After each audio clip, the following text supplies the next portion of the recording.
Talaga nga namang baon na ngayon itong si Congressman Rodante Marcoleta at makikita ninyo halos kada araw nagkakandara pa na po sa kaka-defend itong si Congressman Rodante Marcoleta kung papaano niya lilinisin ang kanyang problema. Tama yung sinabi ni Commodore J. Tariela na gumagawa ka ng problema mo. Ngayon, na-brand na po itong si Rodante Marcoleta as makapili. Kaya kung ano-ano yung depensa na ginagawa niya. Tapos madadagdagan pa ngayon, mga minamahal, na itong si ML Party List First Nominee and former Senator Attorney Leila de Lima ay talagang sinupalpal din itong si Congressman Rodante Marcoleta. Talagang wala kayong makikita, mga minamahal, ni isa ang kumampi, umapid, sumang-ayon, sumama sa naging laban ni Congressman Rodante Marcoleta. Kaya nga sabi ko, ikaw yung mapanlin lang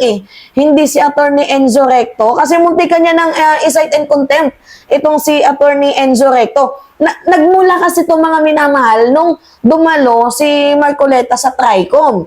So, about sa mga fake news na yan, sinusupalpal niya si Attorney Enzo. Tapos ngayon, bigla niyang nabanggit yung patungkol sa West Philippine Sea. There is nothing as West Philippine Sea. Gawa-gawa lang yan, yung mga ganyan-ganyan.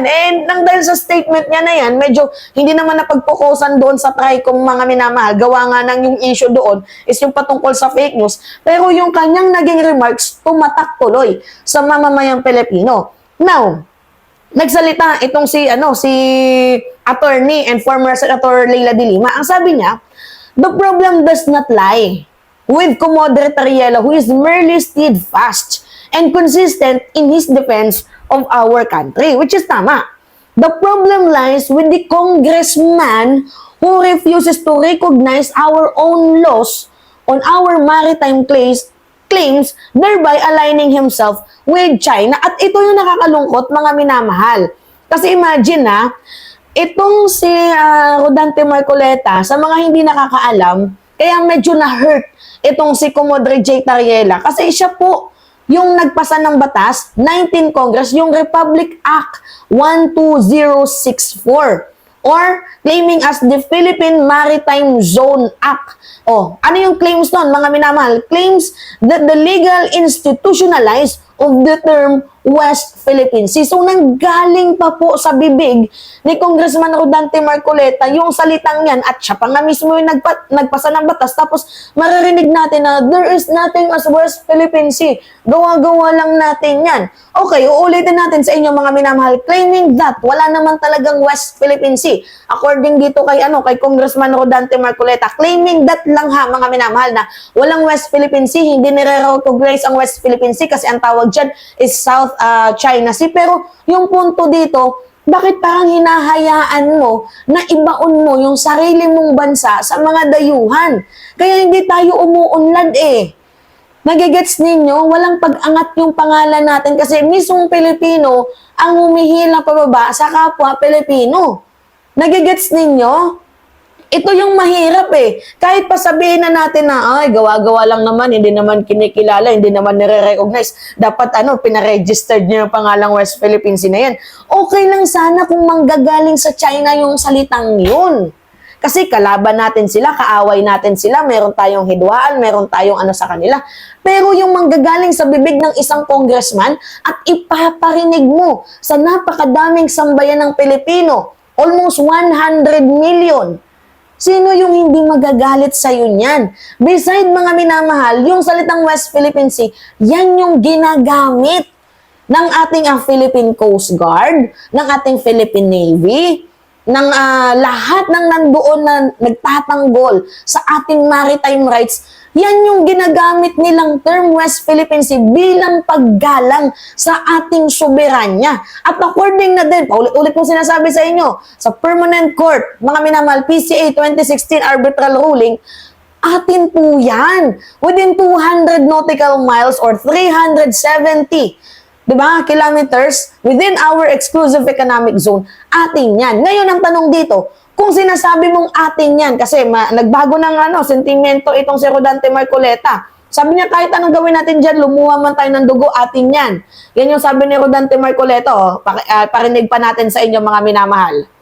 Yan pagka tinignan nila yung South China Sea, wala silang makikita ang West Philippine Sea. Sa kabila nito, iginiit ng kongresista na kaisa siya sa laban para sa karapatan natin sa ating EEZ.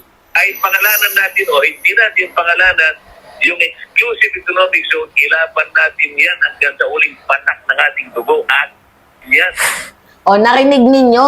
O, kumakambyo na dito sa parte na to, itong si Rodante Marcoleta. Kahit pangalanan nyo man or hindi, atin naman talaga yan. Kahit hanggang sa pinakahuling patak ng ating dugo, atin yan. Ngayon, ang tanong natin dito, na gusto ko ding masagot ni Congressman Rodante Marcoleta, di ba ikaw na din mismo yung nagsabi, sa huling patak ng ating dugo, ipaglalaban natin yan kasi atin yan. Ikaw na din yung mismo nagsabi, di ba? Ano yung gusto mong itawag natin dyan? Ha? Kung hindi West Philippine Sea, ano yung gusto mong itawag natin dyan? South China Sea pa din? China Sea? Ha? Hindi, I'm just asking. Kasi parang ang taas ng double standard mga minamahal ni Congressman Rodante Marcoleta. The way na sasabihin niya na atin naman talaga yan. Kahit sa huling patak ng ating dugo, atin yan. Pero, di ba, kinukall out mo na ang pagtawag sa West Philippine Sea ay isang ignorance. Ignorante ka kasi wala naman talagang West Philippine Sea. Ano yung gusto mong itawag natin dyan sa ating exclusive economic zone? Na tayo ay merong maritime rights. Ano gusto mong itawag natin dyan? Di ba, nakukuha ninyo, mga minamahal yung punto. Di ba, grabe yung ang taas ng double standard ni Congressman Rodante Marcoleta. Disservice to. Oo, nanggaling pa to mismo sa isang bibig ng isang honorable. Payag kayo nun, mga minamahal, nanggaling mismo sa bibig ng isang honorable. Itong salitang to. Diba, disservice yan. Kaya baon na baon yung pangalan ni Rodante Marcoleta ngayon, tapos makikita ninyo na wala talagang sumasang-ayon, kumakampi, umaapid.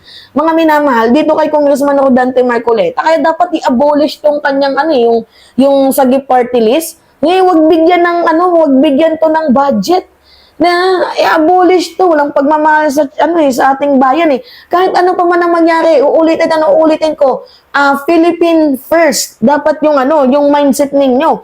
Pilipinas ang uunahin kahit ano pa man ang mangyari. Given na may mali tayong Philippine first, dapat yan yung mindset dyan. At saka yung international community, kasi yan yung palusot ni Rodante Marcoleta. Hindi naman kasi kinikilala ng international community yung yung sa West Philippine Sea na yan.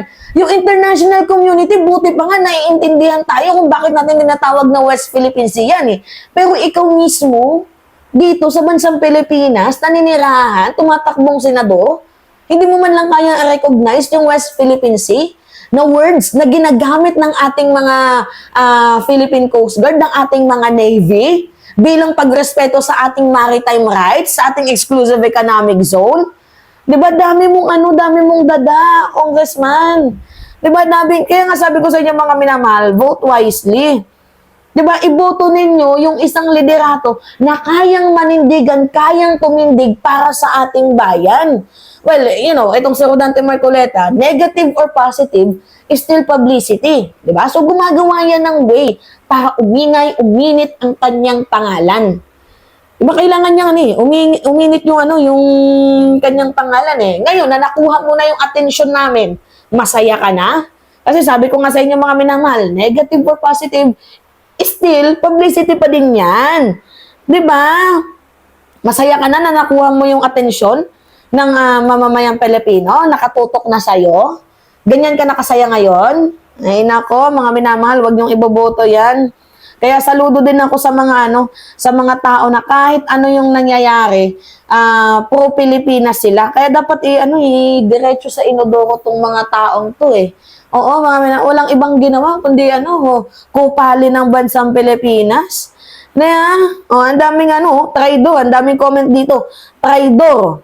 Malakas ang loob kasi may 2 milyon daw na iglesia ni Manalong, ay naku, wag kayong mag-comment ng mga ganyan. Masama yan. Di ba? Ang daming Marco Beta yung tawag sa kanya. Di ba?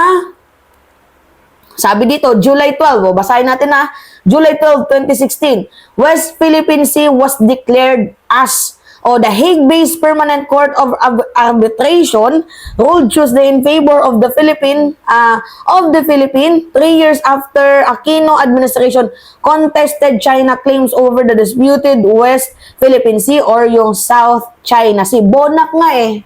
Mga minamali itong si Marcoleta, Bonak. Boto nyo pa yan? Bonak? Nakakaloka. Ewan ko ba dito?